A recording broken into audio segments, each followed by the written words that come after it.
सिंधुदुर्ग जिल्ह्यात मालवणी भाषेचा गोडवा, दशावतार, मासेमारी आणि पर्यटनासाठी हा जिल्हा ओळखला जातो. तितकाच हा जिल्हा राजकारणासाठी जगजाहीर आहे. राज्यातच नव्हे तर देशाच्या राजकीय पटलावर सिंधुदुर्ग जिल्ह्याचे एक वेगळं नाव आहे. सिंधुदुर्ग जिल्ह्यात 3 विधानसभा मतदारसंघ आहेत आणि या तिन्ही ठिकाणी यंदा हाय व्होल्टेज लढती पाहायला मिळणार आहेत. सिंधुदुर्ग जिल्ह्यात या तिन्ही मतदारसंघात कोणत्या पक्षाची राजकीय ताकद किती आहे हे आपण या रिपोर्टमधून आज पाहणार आहोत. शिवसेना व राष्ट्रवादी पक्ष फुटीनंतर इथलं राजकीय समीकरण कसं आहे याचाच अंदाज आज आपण ज्येष्ठ पत्रकार अशोक करंबळेकर यांच्याकडून जाणून घेणार आहोत. आगळी वेगळी असणार आहे. आत्तापर्यंत एकाला एक किंवा तिरंगी अशा प्रकारच्या लढती सर्वत्र व्हायच्या.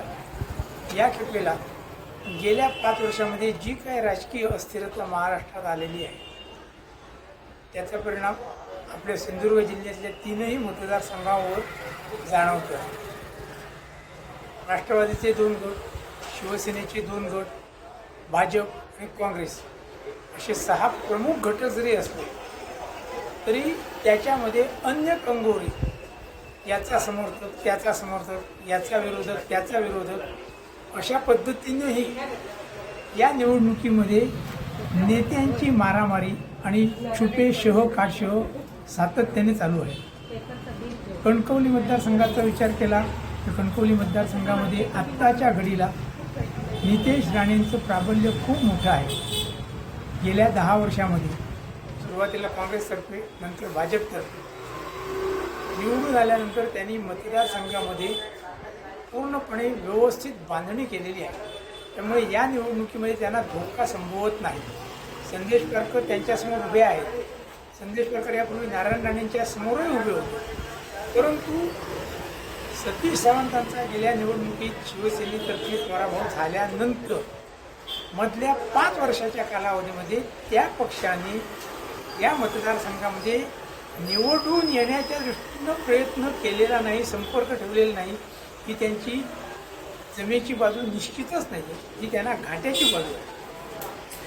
पुढा मालवण मतदारसंघामध्ये वैभव नाईकनी नारायण राणेंचा पराभव केल्यानंतर गेल्या 2 टर्ममध्ये अशा पद्धतीने लोकसंपर्क निर्माण केलेला आहे की आपल्याला हा आमदार हवाच अशी एक भावना तिथल्या मतदारसंघामध्ये आहे. या खेपेला एक वेळ राहिलेले खासदार निलेश राणे त्यांच्या विरुद्ध शिवसेना उबाठा शिवसेना शिंदेशाहीमधून निवडणूक लढवत आहे. जिल्ह्याचा विचार केला आणि संपूर्ण कुडाळ मालवणचा मतदारसंघाचा जर विचार केला तर नारायण राणे किंवा राणे फॅमिली यांच्याबाबत कुठंतरी सुप्त नकारात्मक भावना असते आणि ही नकारात्मक भावना कदाचित निलेश राणेंना त्रासदायक ठरू शकते. अर्थात वेगवेगळे निवडून येण्याचे फंडे आहेत ते वापरण्यामध्ये राणेंची निवडणूक धोरणं फार चांगली असतात. त्यामुळे या ठिकाणी आपल्याला निश्चितपणे सांगता येणार नाही, परंतु या ठिकाणी विचार केला तर आत्ताच्या घडीला वैभव नाईकांचं वारडं जड वाटतं. सावंतवाडी मतदारसंघामध्ये दीपक केसरकर, विशाल परब, अर्चना घारे आणि राजन या चौघांमध्ये जरी चौरंगी लढत होणार असली तरी त्या ठिकाणी दीपक केसरकरांचा जो आपल्या मतदारसंघावर पगडा आहे, वचक आहे आणि जी पकड आहे त्याचा विचार केला तर त्या ठिकाणी लीड कमी होईल, परंतु त्यांना निवडून येणं अशक्य आहे असं मला काही वाटत नाही.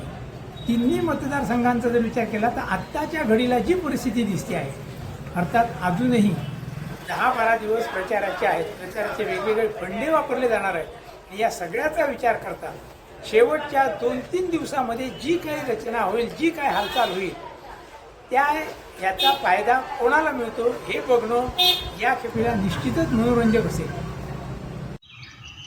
सिंधुदुर्ग जिल्ह्यातील जनता आता नेमकं या विधानसभेत कोणाला कौल देतं हे पाहणं मात्र आता औत्सुक्याचं ठरणार आहे. न्यूज 18 लोकलसाठी सिद्धराज परब, सिंधुदुर्ग.